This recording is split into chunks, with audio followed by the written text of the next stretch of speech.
gusto ko lang rin sanang ibahagi yung karanasan ng tatay namin na si Renato. Kilala siya sa lugar namin, sa Palayaw na Natoy. Ang tatay po namin, Sir Bibi, ay isang tahimik na tao at talaga pong napakabait. Simple lang kaming namumuhay noon sa aming probinsya na ang pangunahin naming pinagkukunan ng ikinabubuhay noon ay ang pagsasaka. Minsan, nang nililinis ng tatay namin yung bukid upang muling taniman, ay kasama niya ang panganay naming kapatid na si Kuya Lito. Kami pa nga ng nakababata kong kapatid na si Leonor ang naghatid ng kanilang pananghalian ng pagkakataon na iyon.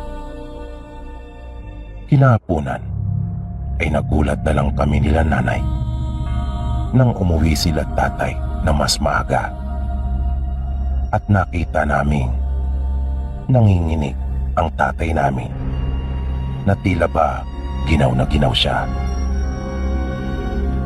Inalalayan si tatay nila kuya sa kanilang silid at doon ay pinahiga. Nang magpusisa si nanay kay Kuya Lito, ay wala naman itong maibigay na dahilan kung bakit nagkaganon ang tatay namin. Hindi rin niya alam kung ano ang nangyari. Basta ang natatanda lang daw ni Kuya, pagkatapos nilang maputol yung puno na naroon, ay naupo silang dalawa para magpahinga. Maya-maya ay bigla na lang nanakit ang dibdib ng tatay namin at bigla na ito nanginig sa matinding ginaw na ipinagtaka nga rin niya dahil sa ang taas pa ng araw na napakainit pa talaga ng mga oras na iyon. Inutusan kami noon ni nanay na magpainit ng tubig at pagkatapos ay kanyang pinunasan si tatay ng maligamgam.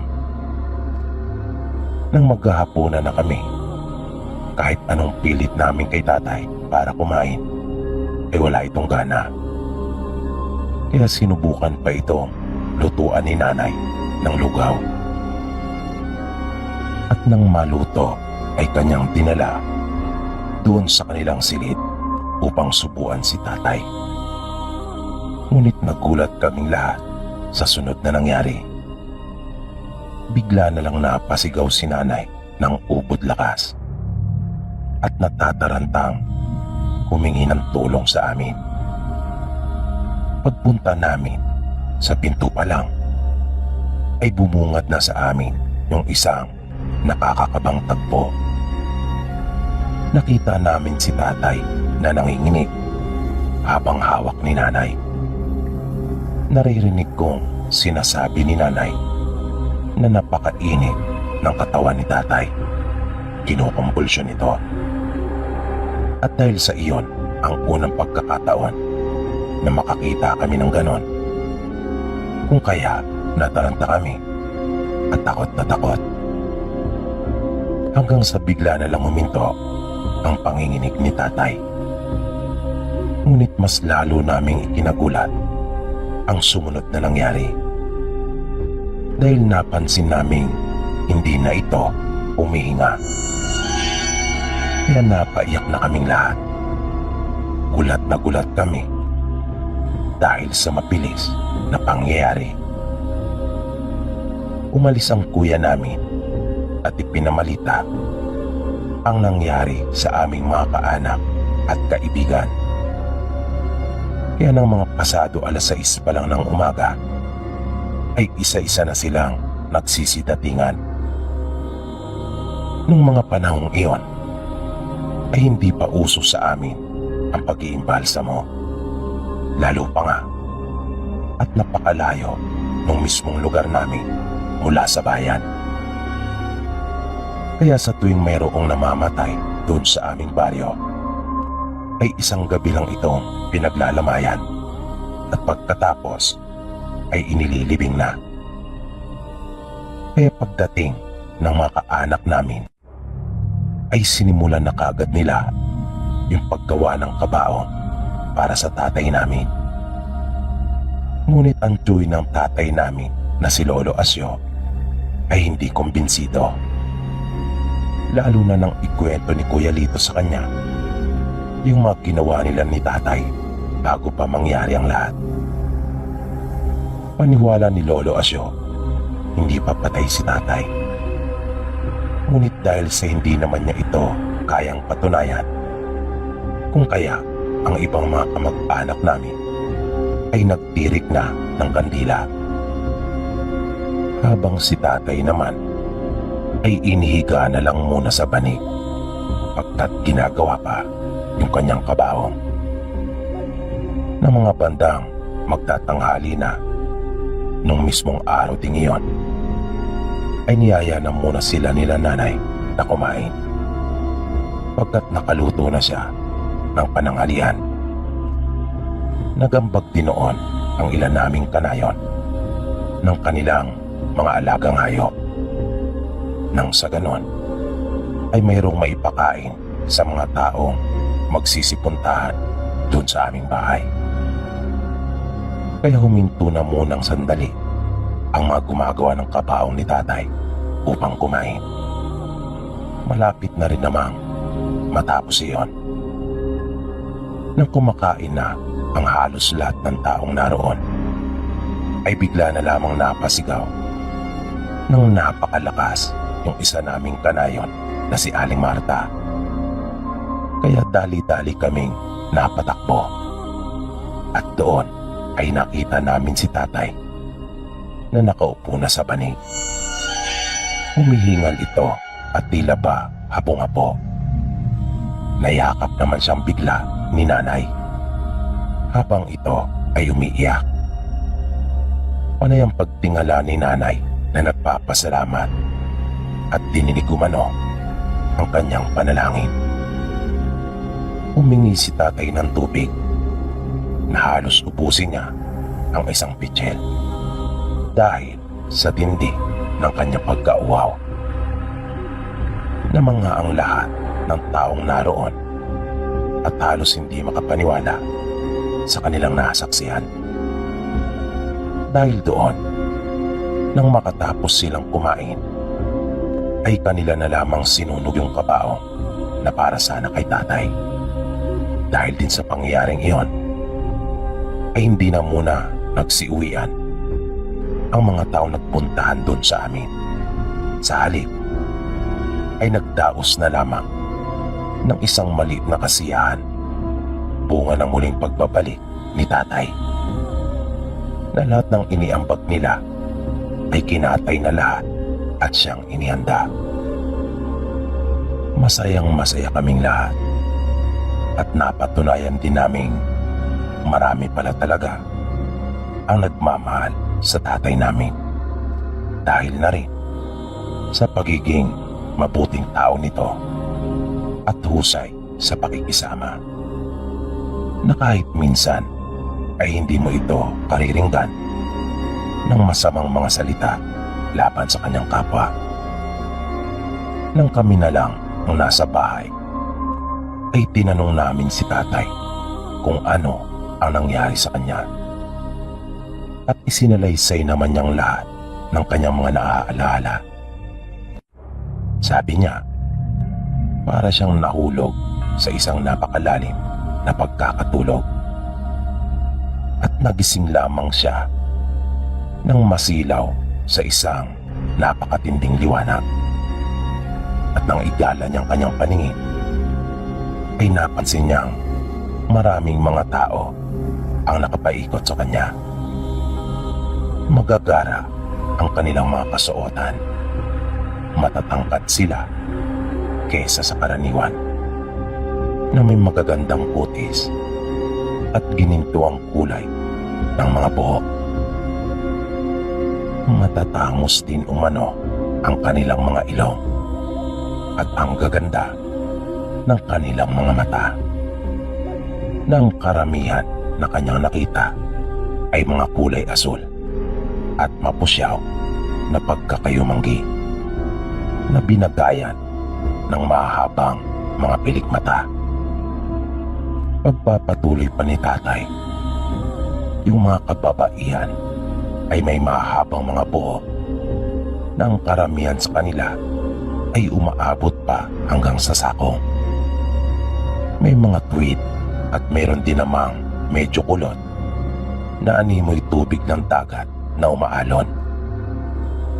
Ang mga kalalakihan naman ay makikisig at talagang matitipuno ang kanilang mga pangangatawan na sila ay nag-uusap sa lingwaheng hindi niya nauunawaan. Pero na magsimula silang si tatay ay kausapin, kinausap umano siya ng mga ito sa kanyang wika. At ang una niyang narinig na mga kataga sa isang lalaking may makapal ngunit puti ng mga buhok ay, "Kamusta, kaibigan?" Na nauutal naman daw siyang sumagot at sinabing siya ay mabuti naman. At kanyang ibinalik ang katanungan sa lalaki na siya ay nangungupo, pagkat sa ayos pa lang daw nito ay talaga namang kagalang-galang. Hindi umano siya tuwirang sinagot ng lalaki. Sa halip ay nangiti ito at tinanong siya kung wala raw ba siyang nararamdamang kakaiba o sakit sa kanyang katawan. Kaya napatingin umano si tatay sa kanyang magkabilang braso at katawan bago sinagot ang tanong ng lalaki at sinabing wala naman. Mabuti kung gayon. Iyan umano ang mabilis na tugon nito sa kanya. At bigla nitong pinagtama ang dalawang palad malapit sa gilid ng kanyang tenga. At pagdakay nakita ni tatay na sunod-sunod na dumating yung mga magagandang babae na may kanya-kanyang dalang pagkain. At isa-isa nilang inilapag sa mahabang mesa na sa kanyang palagay ay yari sa napakakapal na marmol. Halos malula siya sa dami ng mga pagkain naroon, na sa tanang buhay niya ay noon pa lamang siya nakasaksi ng ganon, na kahit marami na siyang nadaluhang mga pagtitipon at kasiyahan ay walang makakapantay sa kasalukuyan niyang nakikita noon. Maya-maya ay may lumapit sa kanya na dalawang matipunong lalaki na may mga nakasukbit na malalapad na itak sa magkabila nilang gilid, na namangha umano si tatay dahil sa ang lalagyan ng mga nasabing sandata ay napakaganda ng pagkakagawa na dinisenyohan at may palamuti pa ng mga pilak. Isa kasi sa libangan ni tatay ang paggawa ng lalagyan ng itak, na kanya pa talagang inuukitan ang mga ito.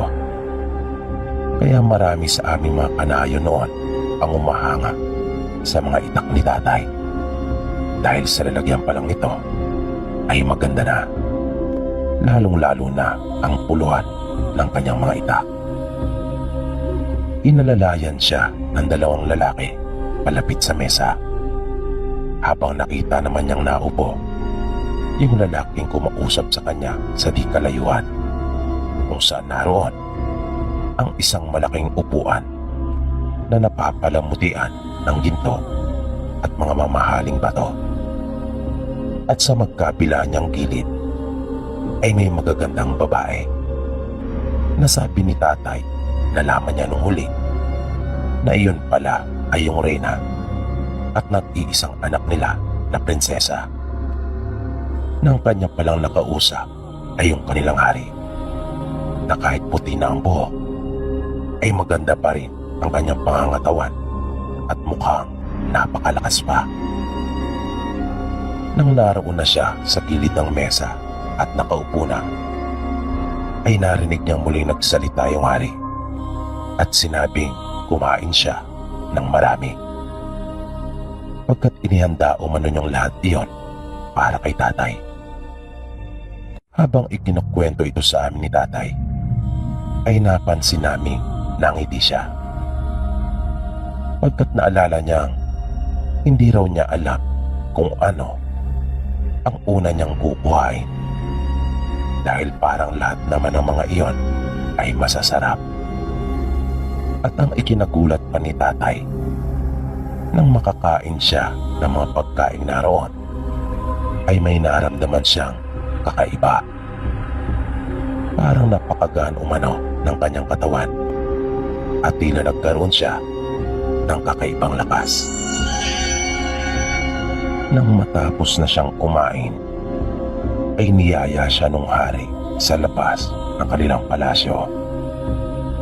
Naglakad-lakad sila sa isang hardin na nasa malapit at doon ay pinasalamatan siya ng hari na ipinagtaka naman ni tatay, kaya naitanong niya kung bakit. Sinabi ng hari sa kanya na dahil sa ginawa niyang pagputol sa puno ay humina ang kanilang kalaban at napilitang lumayo mula sa kanilang kaharian. Napakalaking bagay umano noon para sa kanyang kaharian, lalong-lalo na sa kanyang mga nasasakupan. Kaya bilang ganti ay kanya umanong persahang inimbitahan si tatay sa kanila para personal na mapasalamatan at upang pagkalooban na rin ng mga mahalagang bagay. Ngunit sinabi ni tatay na hindi naman niya sinasadya ang ginawa niyang iyon at hindi siya umaasa ng anumang kapalit. Ang inaalaala lang daw niya ay yung sinabi ng hari na nagawa niyang mapalayas yung isang uri ng engkanto sa pagkakaputol niya ng puno na di sinasadyang nawasak niya ang tirahan ng mga ito. Tinanggihan ni tatay ang mga iniaalok sa kanya ng hari, maliban doon sa magagamit niya laban sa mga masasamang elemento na alam na rin ng hari ang maaaring mangyari. Kung kaya nga isa sa mga nais niyang ipagkaloob kay tatay ay yung bato na magagamit itong pananggalang sa lahat ng maaaring puminsala sa kanya at sa amin na mga mahal niya sa buhay. At biglang naalala ni tatay yung bato habang nagkukwento siya sa amin. At mabilis niyang ipinasok ang isang kamay sa kanyang bulsa. Nakita naming gumuhit ang isang matamis na ngiti mula sa kanyang mga labi. Nang kanyang ang makapayong bato na ikinukwento niya sa amin. Nang kanyang ilabas iyon ay isa lamang maliit na uri ng bato, ngunit makinis ito at bilugan na mas malaki lang ito ng bahagya sa puto ng okra at ito ay kulay berde. Nung mga sandaling iyon, kahit si tatay ay hindi pa alam kung ano ang totoong kalagahan nung ibinigay sa kanyang iyon. Basta ang nalalaman lang niya, magagamit niya iyong pananggalang sa mga maaaring puminsala sa kanya at sa kanyang mga mahal sa buhay. Pero natatandaan kong simula po noon, yung tahimik naming pamumuhay ay naging magulo. Na makalipas lamang ang ilang araw, ay may mga nararamdaman na kaming kakaiba sa paligid po ng aming bahay, lalong-lalo na tuwing sasapit ang gabi. Ang una naming napansin ay yung pag-iingay ng napakaraming hayop. Sari-saring hayop ang naririnig namin na tila sila ba ay maligalig. Pakiramdam nga namin ay para kaming nasa kalagitnaan ng kagubatan. At tumitigil lamang ang mga ito kapag lumalabas na si tatay ng bahay upang magsiyasat sa kung ano ba talaga ang nangyayari. Ang isang bagay pa na ikinatakot namin ay nung maiwan kaming dalawa ng nakababatang kapatid sa bahay. Nasa may kusina ako nung mga sandaling iyon at tinuhugasan ko yung aming pinagkainan nang bigla na lang may dumaan na mga anino at nakita ko iyon sa aking harapan. Kung kaya napalingon akong bigla sa aking likuran. Ngunit wala naman akong nakita maliban sa kapatid ko na abalang-abalang nagsusulat. Pero makalipas ang mahigit 1 linggo ay doon na ipinamalas ng mga nagpaparamdam sa amin yung kanilang bagsik. Umuwi noon ang panganay namin na si Kuya Lito na idinadaing ang matinding pananakit ng kanyang ulo at para daw siyang lalagnatin. Nung mga oras na iyon ay wala pa naman si tatay. Kaya ang ginawa ng nanay namin ay naglaga ito ng luya at pinainom sa kanya. Mayroon din itong inihaw na dahon at itinampol sa kanyang ulo at saka tinalian ng tela.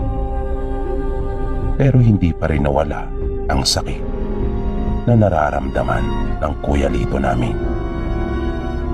At napansin din ni nanay na inaapoy na siya ng lagnat.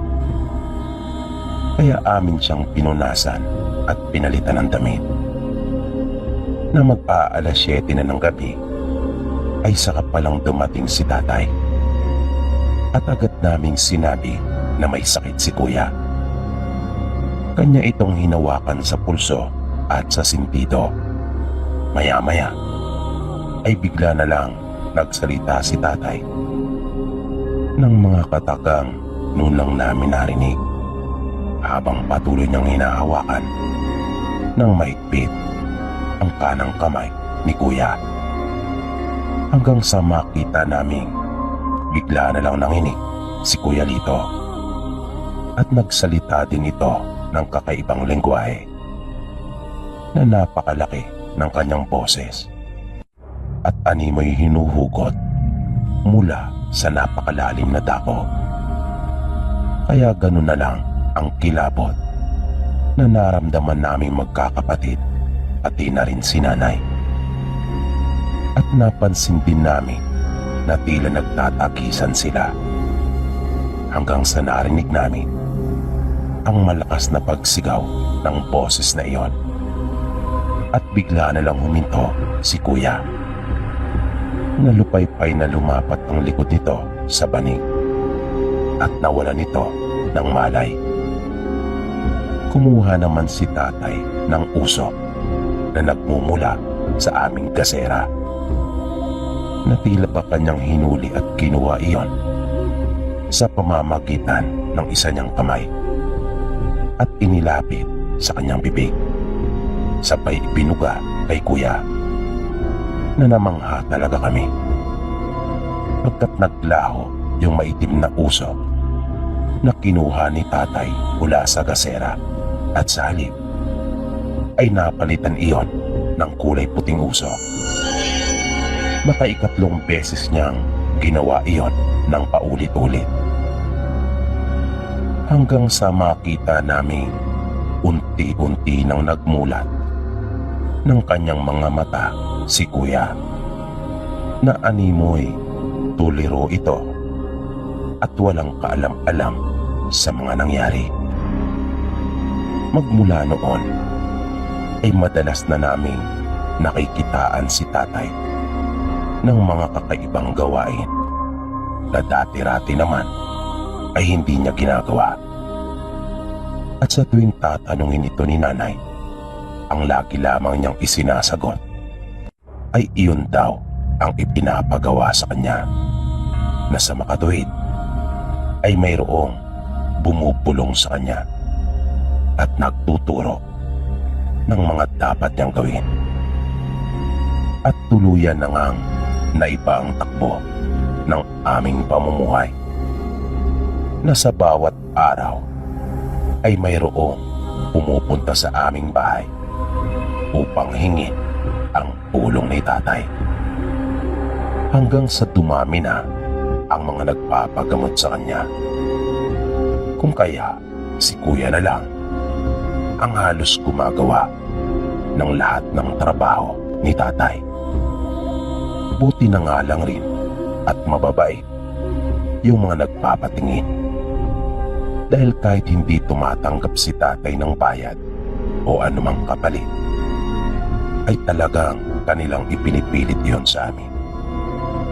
Dahil sabi nga nila, hindi na nakakapagtrabaho si tatay. At iyon talaga ang nais nila. Ang ituon na lamang talaga ni tatay yung kanyang sarili sa pagtulong sa mga taong nangangailangan sa kanya, na siya ay manggamot na lamang. Isang gabi, habang naghahanda kami para kumain na ng hapunan, ay biglang may tumawag sa labas ng aming bahay. Nang usisain ni nanay kung sino iyon, ay nalaman niyang magpapagamot pala yung isa sa kanila. Bali 3 kasi silang lahat na sumadya sa bahay namin noon.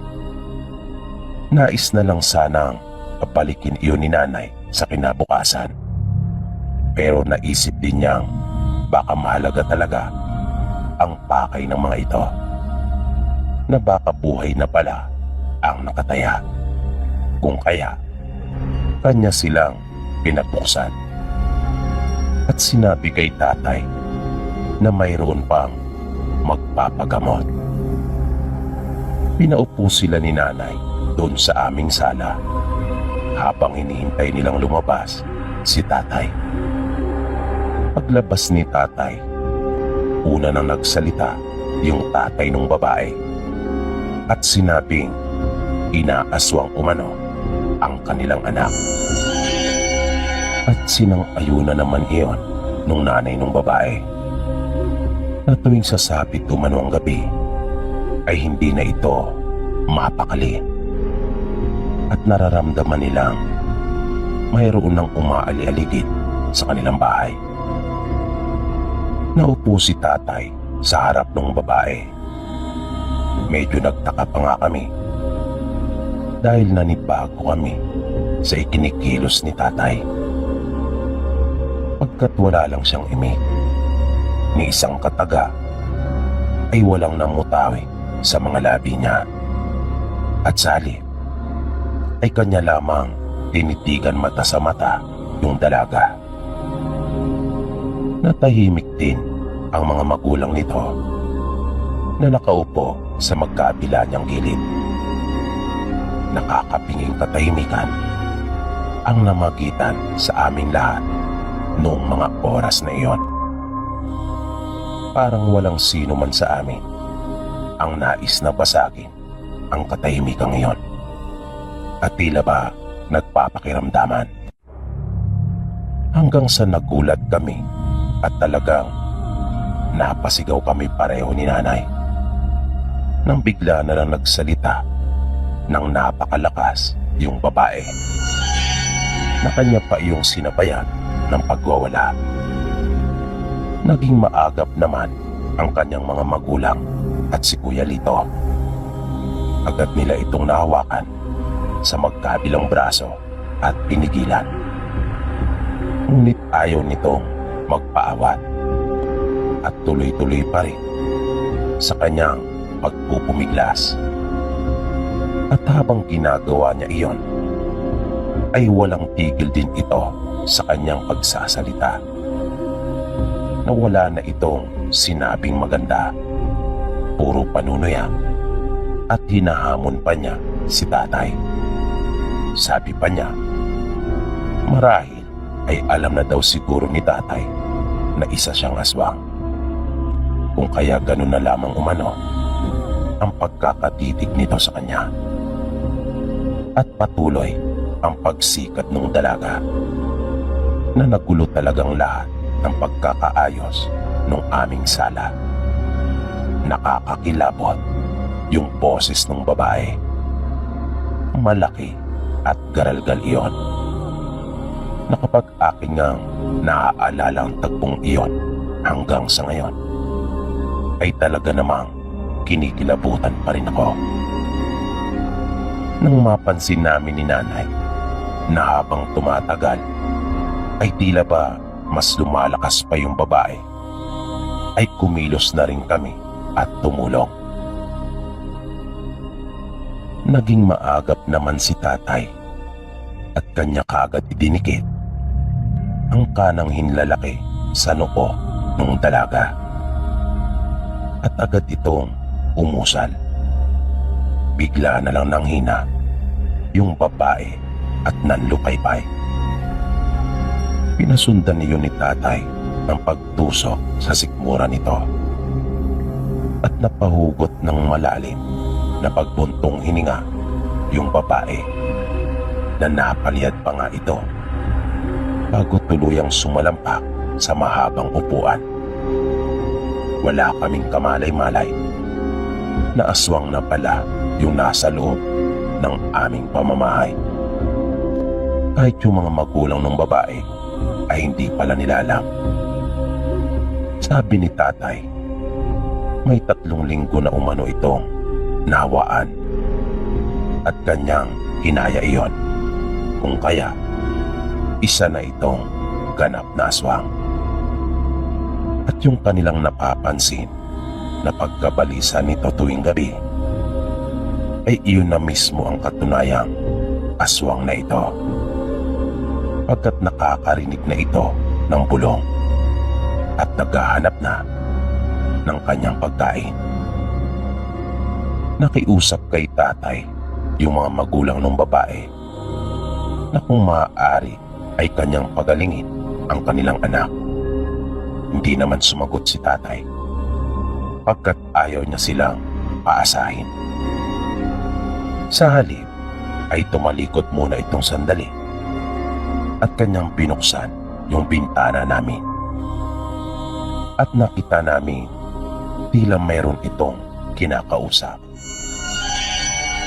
na para bang kanya iyong sinasangguni, ngunit wala naman siyang kaharap.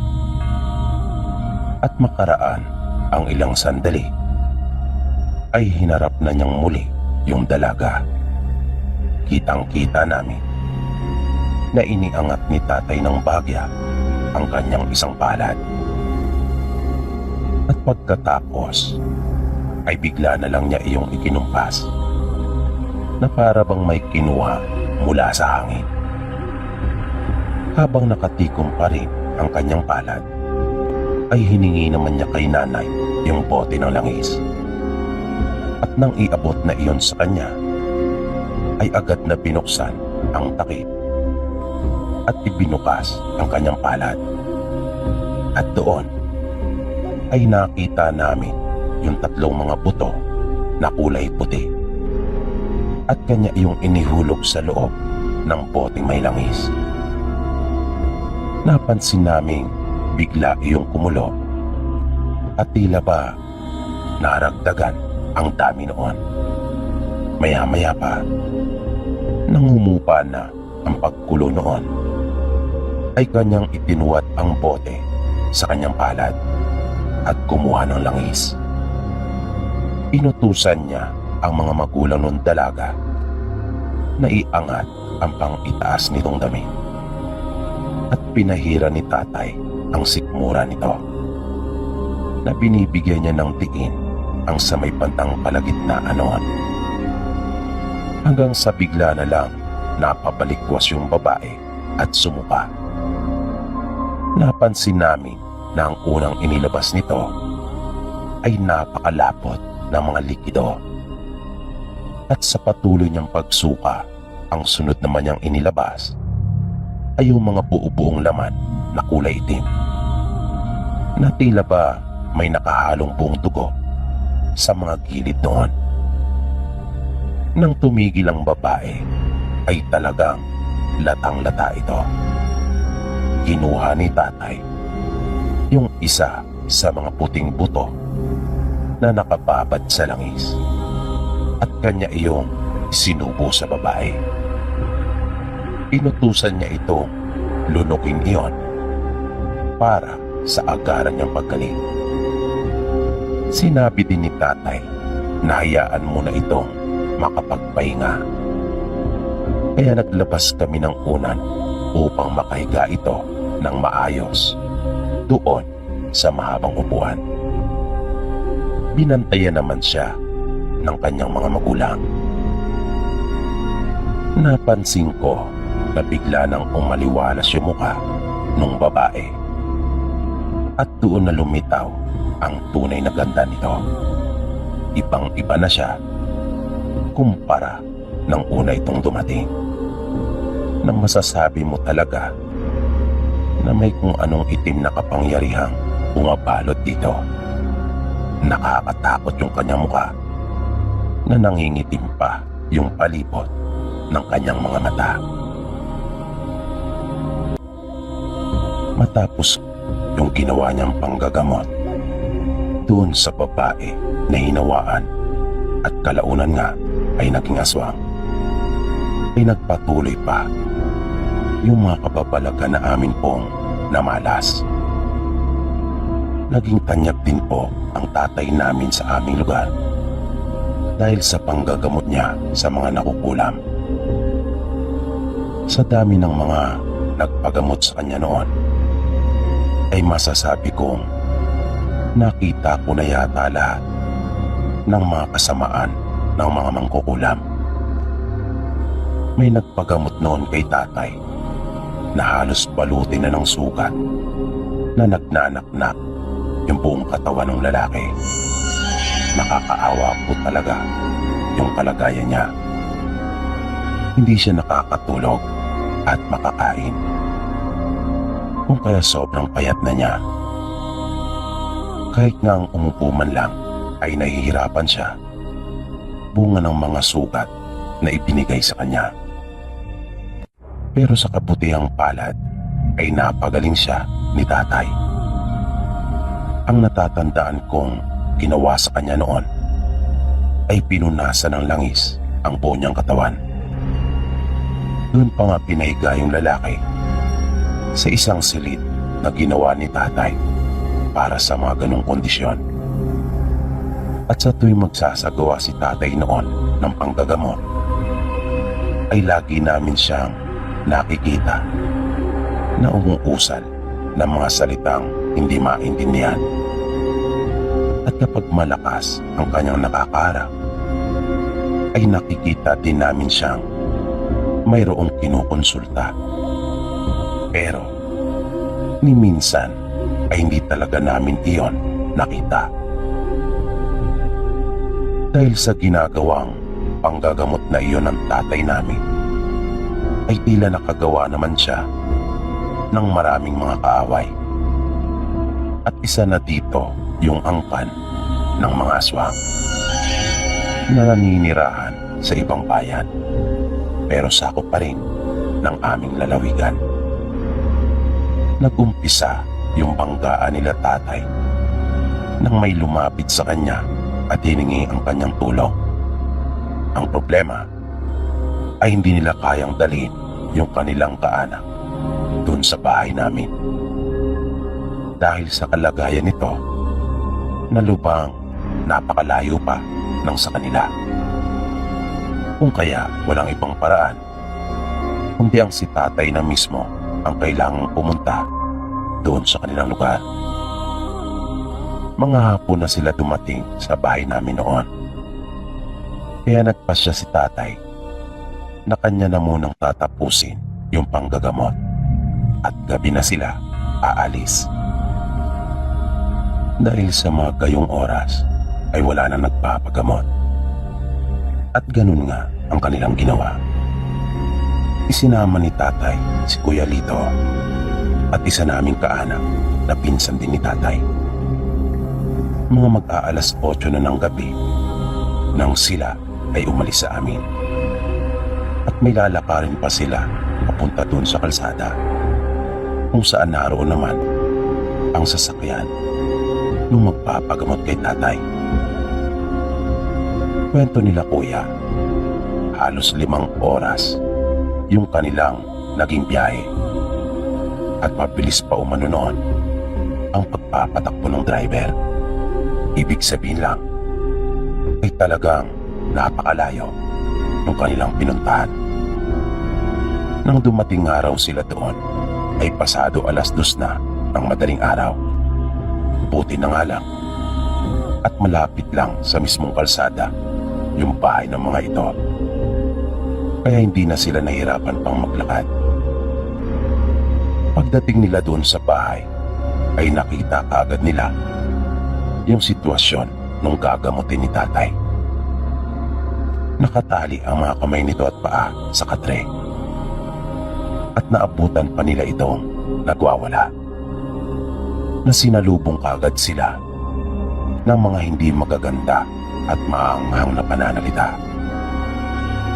Kwento pa nga ni kuya noon, kung wala lang daw ang mga kaanak nito ay kanya na itong natagukan. Sabi pa ni kuya sa amin noon, napansin daw kaagad ng tatay namin na yung binatilyo ay nayanggaw, na kanyang inusisa ang magkabilang gilid ng mukha at maging gilagid nito, na sabi ni tatay, nilawayan umano yung tenga ng binata. At nagulat si Kuya Lito nang kanya ring marinig ang tila sisiw na tumutunog, at nang kanya pa iyong pakinggan na mabuti ay para iyong nagmumula sa may dibdib ng binata.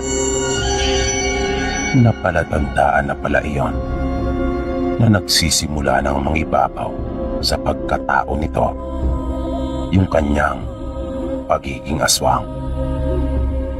Kung kaya pala bayolente na rin ito, na walang tigil sa kanyang ginagawang pagwawala. Hinawakan ni tatay yung binatilyo sa kanyang noo at inusalan, at doon pa lang ito tumigil. Nakita nila na bigla itong nanghina at parang inantok. Inilabas na ni tatay yung dala niyang langis at pinatakan yung isang tenga nito. Pagkatapos noon ay kanya namang isinunod yung pagpapainom dito ng 3 kutsara ng langis, at muli niya itong inusalan.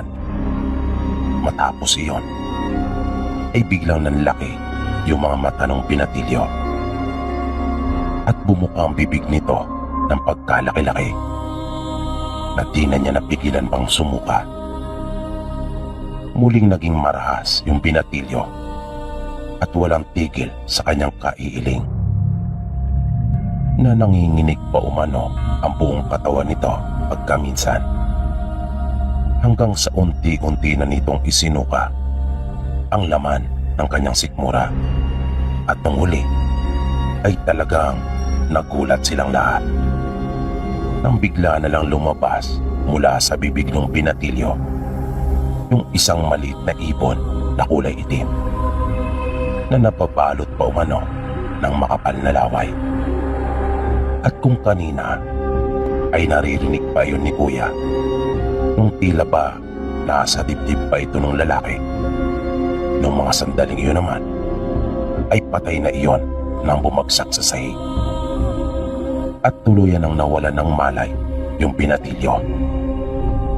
Nag-alala ang mga magulang nito, ngunit sinabihan sila ni tatay na nasa maayos na itong kalagayan at hayaan na lang itong mamahinga. Wala na raw silang dapat na alalahanin pa. Habang nagkakapi sila ay nalaman nila tatay na ang may kagagawan pala noon ay sarili din nilang mga kamag-anak. At doon nila nalaman na yung lugar na kanilang kinaroroonan ay pugad umano ng mga aswang. Iilang pamilya lang umano sila doon na hindi aswang. Kung kaya, nahihirapan nga raw sila pagkat pinipilit sila ng kanilang mga kaanak na aswang na sumama na sa kanila. Nayakapin na rin nila yung pagiging aswang. Ngunit tumanggi sila. Kung kaya gumagawa ang mga ito ng paraan para sila ay mahawaan. Lumabas si tatay ng bahay. Mga alas 4 na iyon ng umaga. Pinagmasdan niya yung paligid at nakumpirma nga niya na totoong lahat ng sinasabi ng kanilang mga kausap. Dahil nakita pa niya yung mga sariwang bakas na indikasyong mayroong nakamasid sa kanila habang isinasagawa niya yung panggagamot sa pinatilyo. Nang muling pumasok si tatay ng bahay, ay nagpaalam na siya sa mga kaanak nito. Pero pinigilan sila ng mga ito at niyayang kumain na muna. At sila naman daw ay kanilang ihatid. At habang naghahanda sila ng kanilang makakain, ay humingi ang mga ito ng payo kung ano ang pinakamabisa nilang gawin para makaiwas sa masamang tangka ng mga kaanak nilang aswang. Mabilis silang sinagot ni tatay na lumipat na lang sila ng tirahan dahil iyon lang umano ang tangi nilang magagawa. Pagpapaliwanag pa ni tatay, kahit turuan niya sila ng mga maaari nilang gawing pangontra, ay maiisahan at maiisahan pa rin sila ng mga ito, na ang ibig niyang sabihin ay hindi titigil ang mga ito at gagawing lahat ng kanilang makakaya para sila ay maging katulad nila. Kaya ang mabuti na lang talaga nilang gawin ay ang lumipat ng kanilang tirahan at hanggat maaari ay huwag ipaalam sa mga ito kung saan sila lilipat. Maya-maya ay nagsimula ng magliwanag ang buong kapaligiran at tuluyan na ngang sumikat ang araw. Sabi pa ni Kuya, napakaganda umano ng umagang iyon. Parang may kakaiba daw iyong hatid. Ngunit ang hindi nila alam kung gaano kaganda sumikat ang araw ay napakasama pala ng sunod na mangyayari. Dahil nang makatapos na silang kumain at naghahanda ng umalis para umuwi na, ay nakarinig sila ng mga tinig na nasa labas. Malakas ang tinig na iyon at pilit silang pinalalabas na lahat. Nakita nila Kuya na natakot yung mga kaanak ng pinatilyo na tila ba alam na nila kung sino ang mga iyon. Kaya kinutuban din siya na marahil ay iyon na ang mga kaanak na aswang ng mga ito at hindi nga siya nagkamali. Dahil nang tumayo daw ang tatay namin upang sila ay silipin, ay napapulalas daw kagad ito ng mga aswang at may hawak pa silang mga itak na nang si Kuya naman ang tumayo para sumilip, ay nakita niyang hindi naman sila nagbago ng anyo. Pero makikita mo raw talaga yung galit sa kanila, na alam na nila kung ano ang pinaghuhugutan ng mga ito ng kanilang galit. Iyon ay dahil sa pakikialam ng tatay namin na naudlot yung masama nilang plano para doon sa binatilyo na maging kabahagi na nila.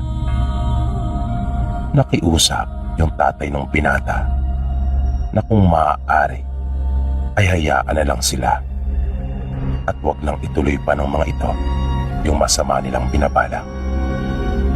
Ngunit galit na galit yung lalaki na nasa labas na biglang sumagot at sinabing hindi sila aalis hanggat hindi nila napapanagot yung pakialamerong manggagamot na ang kanilang tinutukoy ay walang iba kundi si tatay.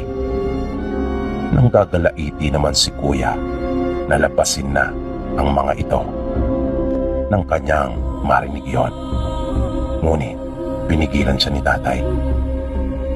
Gayon din ang naramdaman ng pinsan ni tatay. Kinuha na nga nito yung kanyang itak at sinabing kanila na raw labasin ang mga aswang. Na nang makita nung nanay at mga kapatid ng binatilyo yung matalas na itak ng pinsan ni tatay, ay napasigaw talaga ang mga ito sa takot. Pero nagsalita si tatay at sinabihan itong ibalik ang kanyang itak sa lalagyan nito. Hindi pa raw iyon yung tamang pagkakataon. Lalabas daw siya at sumunod lamang silang dalawa ni kuya sa likod nito. Susubukan daw niyang sila ay kausapin. At dahil nagtitiwala sila kay tatay, kung kaya, pumayag naman ang kanyang pinsan. At ganun nga ang kanilang ginawa. Lumabas si tatay ng bahay. Habang nakasunod naman sa kanya, sila Kuya Lito at si Tio Ilo. Agad daw nagtanong yung lalaki kay tatay kung siya raw ba yung manggagamot. Tumango naman si tatay at sinabing siya nga. Muling nagtanong yung lalaki at sinabing gusto na raw ba niyang mamatay.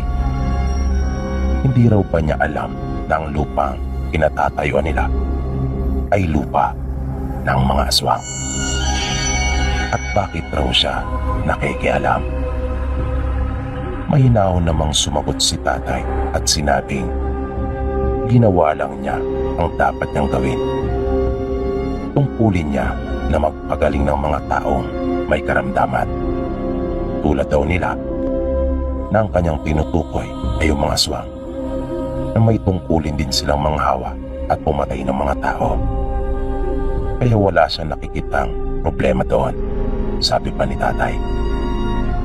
Kaya kanila na lang gawin ang dapat nilang gawin. At gagawin rin niya yung dapat naman niyang gawin. Panandalian umanong hindi nakapagsalita yung lalaki.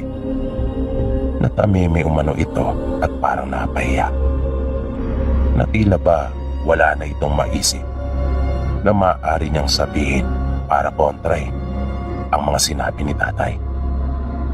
Na napalingon pa ng ilang beses sa kanyang mga kasama na nasa kanyang likuran.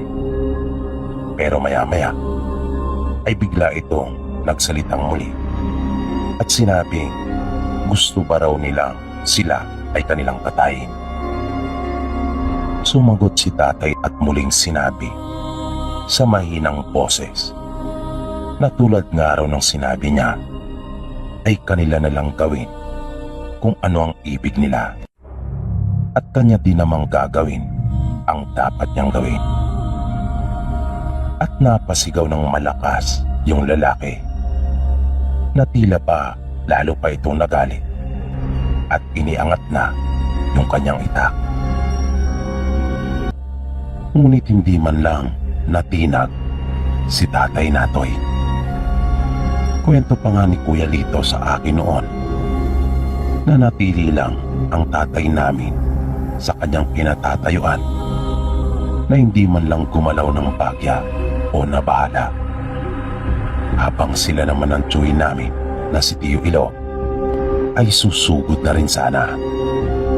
Ngunit nagulat sila sa kanilang nakita.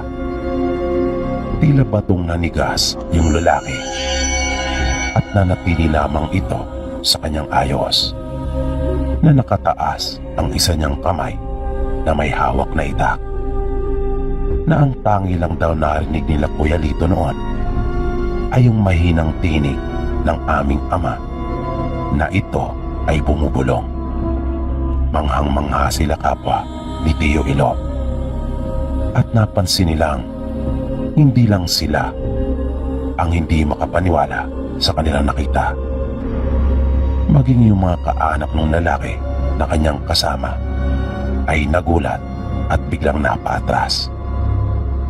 Nagdalawang isip silang sumugot pagkat naisip nilang baka sila naman ang sunod na manigas at maging parang estatwa. Napalingon si Kuya Lito sa kanilang likuran at nakita niyang maging yung mag-anak ng pinatilyo na ginamot ng tatay namin ay napasilip na rin. At maging sila ay hindi makapaniwala sa kanilang nasaksihan. Kaya sa halip na sumugod, ang ginawa na lamang nila Kuya Lito ay mag-abang. Takang-taka yung lalaki sa kung ano ang biglang nangyari sa kanya. Na ang tangi lang niyang nagagalaw ay yung kanyang mga mata at bibig. Katakot-takot na di magagandang pananalita ang pinawalan nito. Bagay na lalong hindi nagustuhan ni Tatay Natoy. Kung kaya, muli itong umusal at maya-maya pa ay nakita nila Kuya Lito na animoy pinipilipit yung mga labi ng lalaki at pilit iyong pinagsara nang wala namang humahawak sa kanya. At nang ayaw pa rin itong tumigil sa kakasalita, kahit ganun na ang ginawa sa kanya, ay napansin nila Kuya na ibinukang muli ni Tatay yung mga labi ng lalaki. Ngunit sa pilitan namang pinalabas ang dila nito na para ba yung hinihila. Nakita nila Kuya na bigla ang inilabas ni Tatay yung itak nito at dahan-dahang nilapitan yung lalaki na para bang alam na nila Kuya yung gagawin ng tatay namin. Nakasunod lang sila Kuya sa kanyang likod at alertong nakabantay sa kung sino ang maaring biglang sumugot. Nang iangat na ni Tatay yung kanyang itak, ay biglang lumuhod yung mga kaanak ng lalaki at nakiusap na huwag iyong gawin sa kanilang pinuno. Yun pala ang tumatayong pinakalider ng kanilang angkan. Kaya naisip nila Kuya na kaya pala ito matapang. Ngunit hindi naman kumbinsido si Tatay sa kanilang pakiusap. Nais niya ay mismo sa bibig ng lalaki yun manggaling. Kaya kanyang binigyan ng pagkakataon na makapagsalita muna yung lalaki. At doon pa lang nila nakita ang takot sa mukha nito, na kahit ang kanyang tinig ay nanginginig na nakiusap. Pagkat naramdaman niya rin marahil na talagang mapuputulan na siya ng dila kapag hindi pa siya nagpakumbaba, na kapag patuloy pa siyang nakipagmatigasan ay siguradong mawawalan talaga siya ng dila. Na kahit yung mga kasama nito ay ilang tipa ang layo mula sa kay Tatay dahil sa takot na baka sapitin din nila yung nangyari sa lalaki. At iwas na iwas talaga ang mga ito kay Tatay Natoy na ayaw nilang malapit. At hindi pa sinasabi ni Tatay yung kanyang kondisyon, kapalit ng kanyang dila ay nangako na kagad yung lalaki na hindi na niya gagambalain pa yung mag-anak ng binatilyo na kanila din namang mga kamag-anak.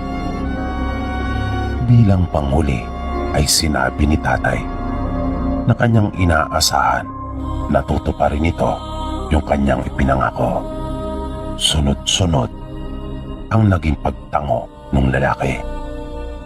Umatras ng bagya si Tatay Natoy.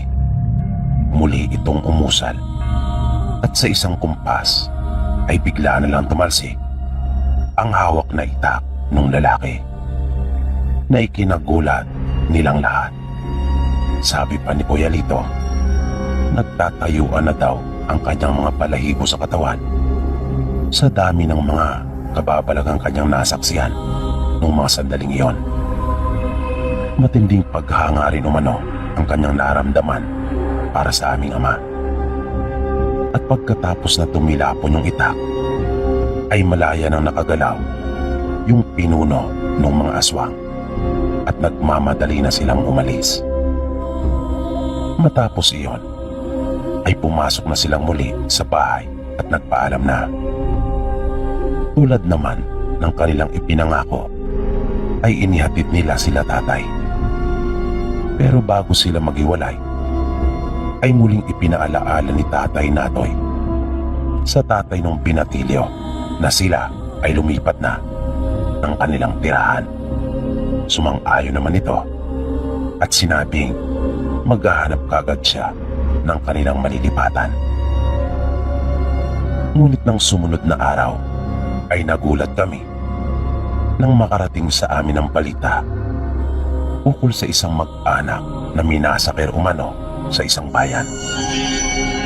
At nang amin pang alamin ang tungkol doon, ay nalaman namin nila tatay na iyon pala yung mag-anak na kanilang pinuntahan.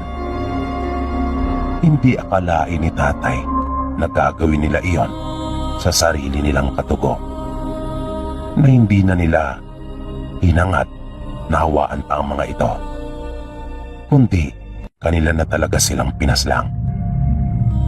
Nakaramdam ng galit si Tatay Natoy pagkat hindi tumupad sa kanilang usapan yung lalaki.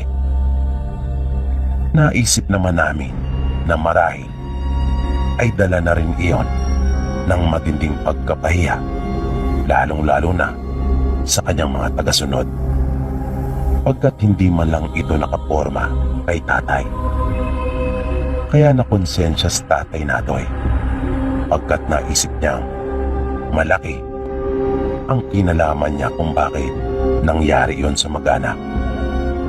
Kaya inako ni tatay yung masaklap na sinapit ng mag-anak na iyon.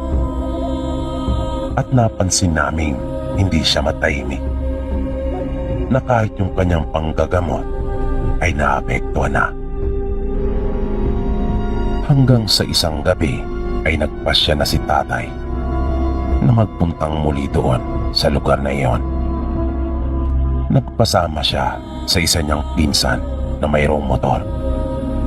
At kahit luma na ang nasabing sasakyan nito, ay nagawa naman nilang makarating ng maayos sa kanilang destinasyon. Ang problema lang ay pinaiwan ni tatay ang kanyang pinsan doon sa kalsada at mag-isa lang itong pumasok doon. Kaya hindi namin alam kung ano ang eksaktong nangyari.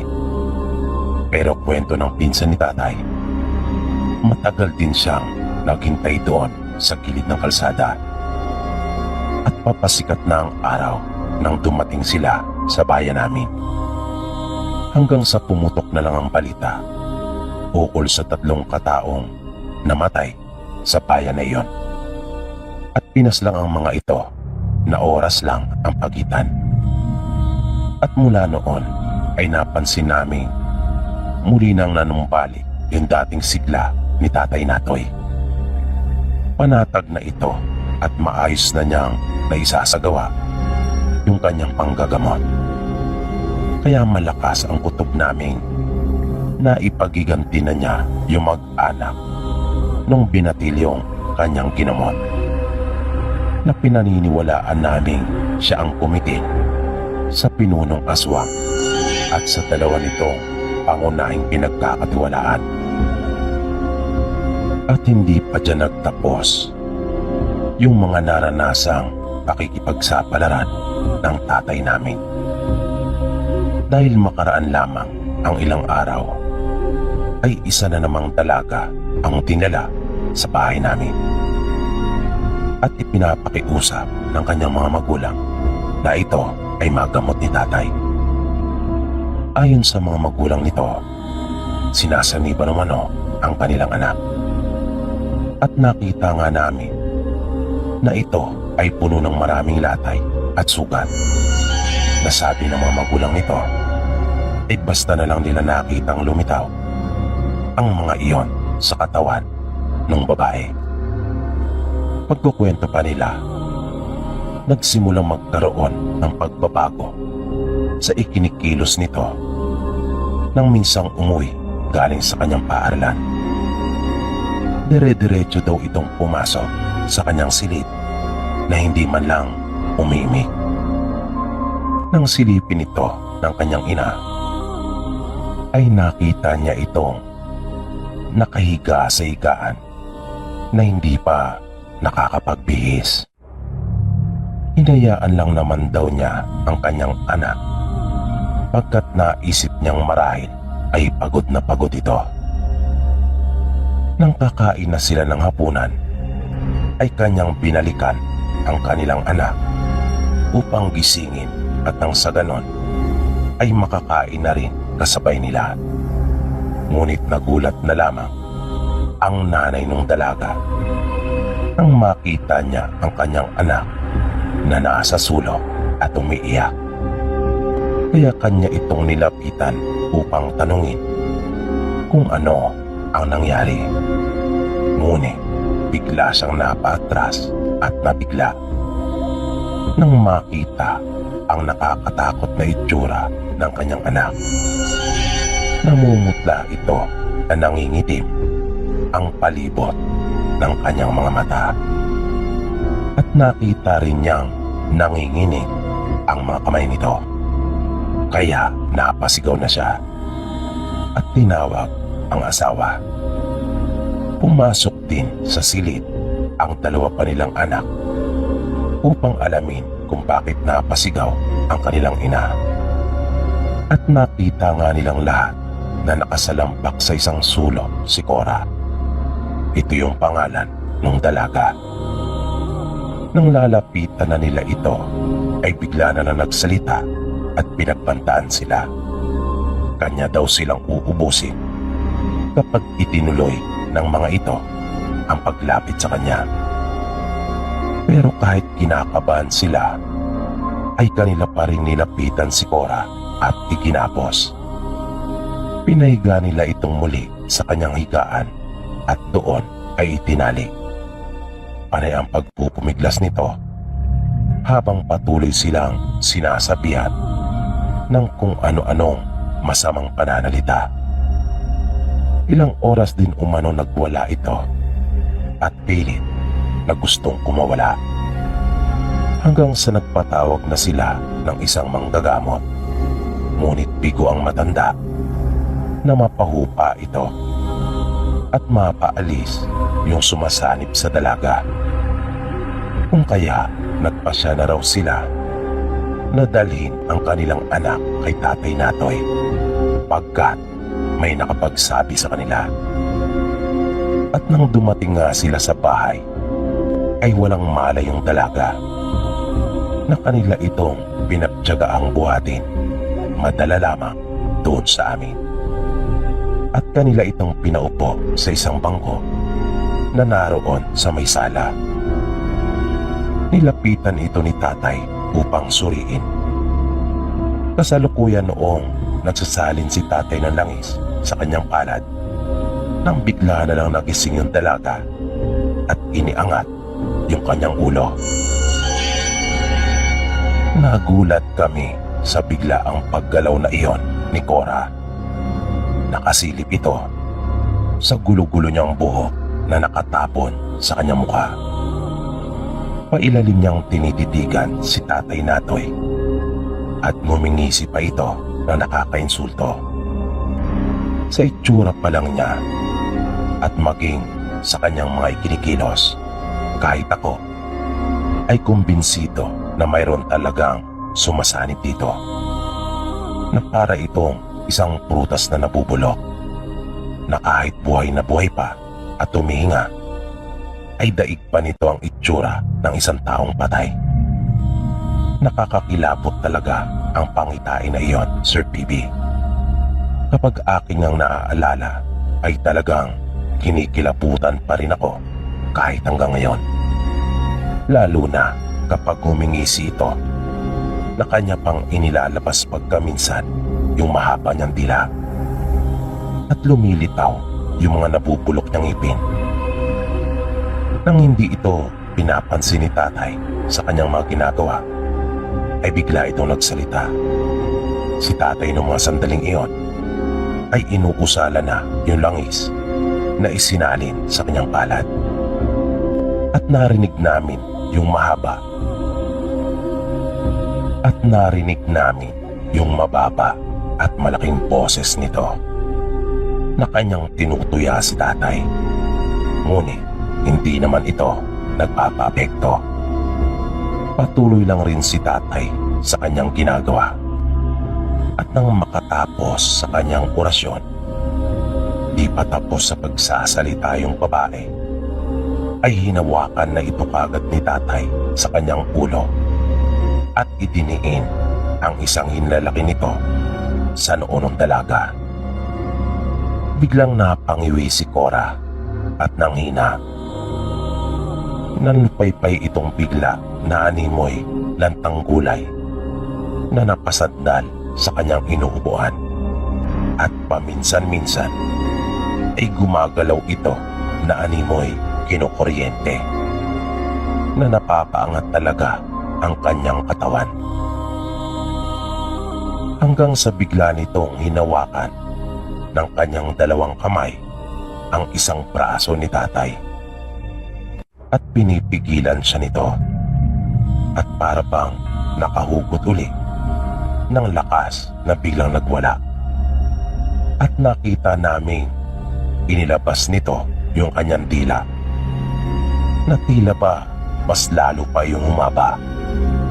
Sa totoo lang po, doon pa lang ako nakakita ng ganon at hindi po talaga ako makapaniwala na sa haba noon ay halos pumulupot iyon sa braso ni tatay, na nang pahiran iyon ni Tatay Natoy ng langis ay kitang-kita namin na iyon ay umusok at mabilis na bumalik sa dati noong laki pabalik sa bibig ng dalaga.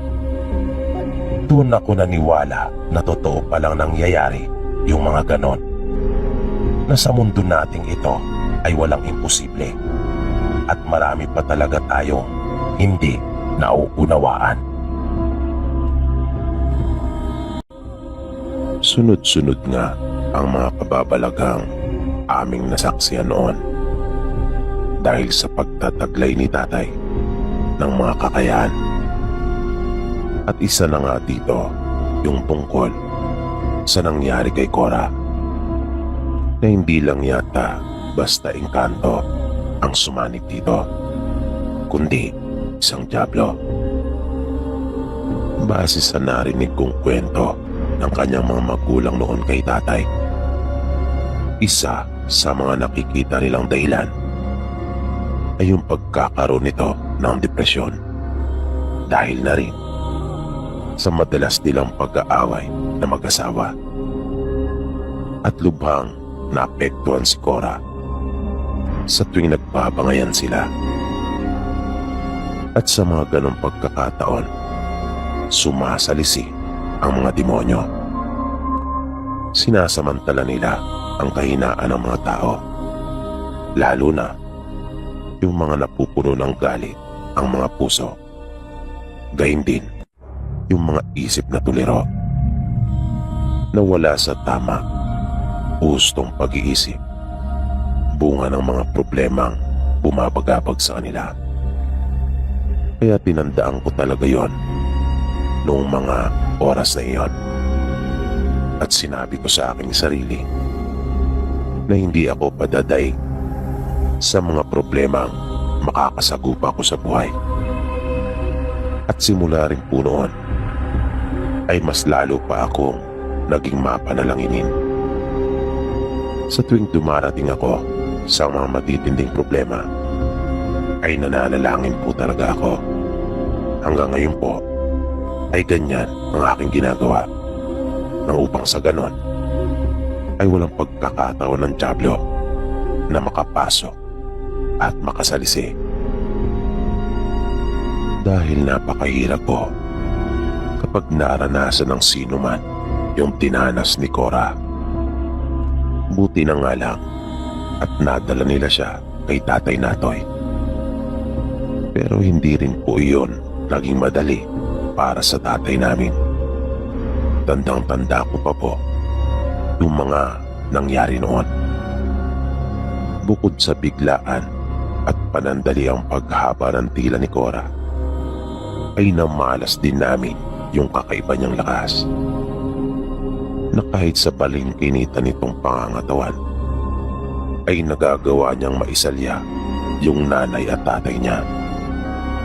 Na yung nanay pa nga niya ay napakalaking babae. Mataba po talaga ito, ngunit kayang-kaya niya. Nasa palagay ko, kung hindi nagawang maorasyonan ni tatay, ay hindi talaga nila kakayanin itong mapigilan at masasaktan talaga sila. Ang isa pang kapansin-pansin nung mga sandaling iyon, habang lumilipas ang oras ng kanilang gamutan, ay lalo namang nag-iiba ang itsura ni Cora.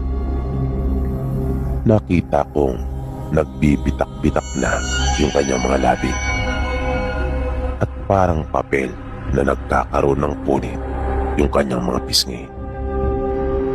At yung kanyang kulay ay mas maputla pa. Naakala mo ay wala na itong dugo sa katawan.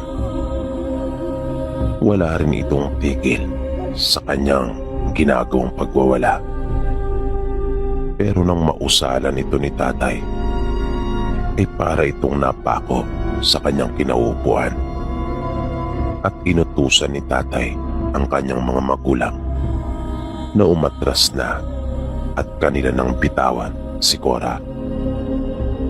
Pero kahit hindi na ito makagalaw, ay hindi naman tumitigil ang bibig nito sa kakasalita ng mga bagay na hindi katanggap-tanggap, na lalo lamang nagpapatibay na dyablo nga talaga ang sumasanib sa dalaga noong mga oras na iyon.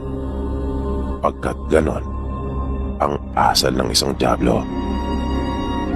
Nakita din namin yung kanyang mga daliri sa kamay na nawawala na iyon sa normal na forma. Ganon din yung kanyang leeg. Nakikilabutan kang talaga, pagkat para ng balik ang buto noon na nag-uugnay sa ulo. Maging yung kanyang buhok ay nagtatayuan at tila ba gumagalaw na mag-isa. Gumagalaw ang mga iyon ng kusa sa iba't ibang direksyon. Panay na ang iyak ng nanay ni Cora noon, dahil kalunos-lunos talaga ang itsura nito. Pagkat noong mga sandaling iyon, ay hindi mo na mababakas pa yung dati nitong ganda. Lalo na kapag tumatawa ito ng nakakaloko, na kung saan ay nakikita namin ang kanyang mga bulok ng ngipin. At wala din itong tigil sa kanyang paglalaway, na napasigaw kami nang bigla iyong napalitan ng dugo na naghahalo ang kulay pula at itim. At nang huminto itong bigla, ay kanyang tinitigan si Tatay Natoy. At nakakakilabot ang mga mata nito, na halos puti na lang ang aming nakikita. At sa kanyang pagkakatitig kay tatay, ay kanya itong nginingitian. Lahat na yata ng naisip nitong paraan para guluhin at kunin ang atensyon ni tatay ay kanya nang ginawa. Ngunit patuloy lang si Tatay Natoy.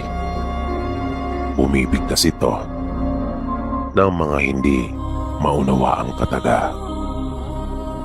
At kahit pa halos idultol na ni Cora yung kanyang mukha kay tatay, na iyon lang naman ang tangi niyang magagawa pagkat hindi niya maigalaw ang kanyang katawan. At nang bumuelo ito, na biglang humugot ng isang malalim na paghinga at kanyang duduraan si tatay, ay mabilis na ikinumpas ni tatay yung kanyang isang kamay kasabay ng isang kataga na kanyang binigkas at natigilan si Cora. Bigla itong nahirinan na hindi niya iyon nagawang maibuga kay Tatay Natoy at kanya iyong nalunok na lahat. Galit na galit ito at panay ang pagtutungayaw. Muling ikinumpas ni tatay yung kanyang kamay at parang papel na nilamukos ang bibig ng dalaga. Ngunit hindi pa rin ito sumuko at patuloy na nakipagmatigasan. Muli niyang inilapit yung kanyang muka kay Tatay Natoy at nakita namin yung puting mata nito na biglang nagpalit at naging itim namang lahat.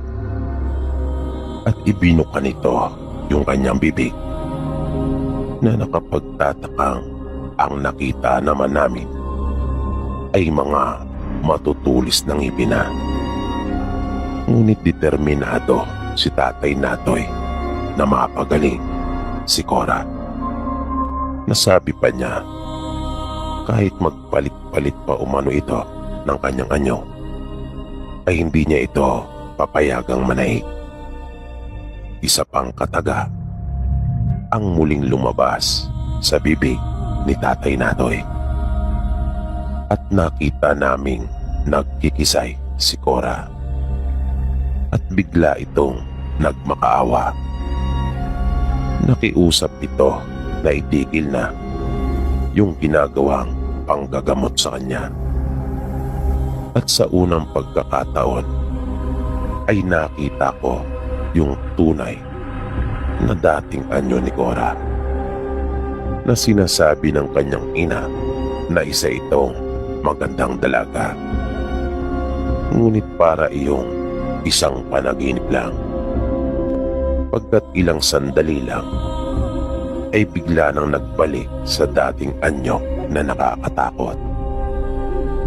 Nang hindi kumagat si Tatay Natoy sa panlilinlang nito, muling umusal si Tatay Natoy na kanyang kinalagan sa pagkakapako yung sumasapi kay Cora at kanya itong binalaan na kanya itong ikukulong kapag hindi pa niya nilisan ang katawan ng dalaga. At biglang nagsalita si Cora sa nakakakilabot na boses. Hinamon pa nito si Tatay Natoy at sinabing hindi siya natatakot dito. Sinabi pa nun Diablo na mas malakas siya kesa kay Tatay Natoy. Ngunit nang umpisa na ni Tatay Natoy yung gagawing pagkukulong sa Diablo, ay bigla kaming nakakita ng itim na usok na lumalabas mula sa katawan ni Cora. At kasabay noon ay walang malay itong napasalampak sa upuan. At kitang-kita ko talaga na unti-unting umaaliwalas yung mukha ni Cora. At doon na natapos yung kanilang gamutan. Tuluyan ng nilisan ng Diablo ang katawan ng dalaga. Isang beses pa na bumalik sa bahay namin sila Cora. At ito ay nung tuluyan na siyang nakarecover. Pumunta sila sa amin upang minsan pang pasalamatan si Tatay Natoy. May isa pa akong nais na ibahagi na aking nasaksihan din mismo noong mga panahong iyon. Ito ay nang imbitahan naman kami sa isang handaan doon sa katabi naming bayan. Bali aso lang yata namin ang hindi nakasama sa okasyon na iyon. At lahat talaga kami ay naroroon. Dumating kami doon ng mga bandang 11:00 pasado ng umaga. Marami ng mga taong naroon nang kami ay dumating. May mga nagkakainan na at mayroon na rin mga nag-iinuman. Inasikaso naman kami kaagad nang kami ay kanilang makita.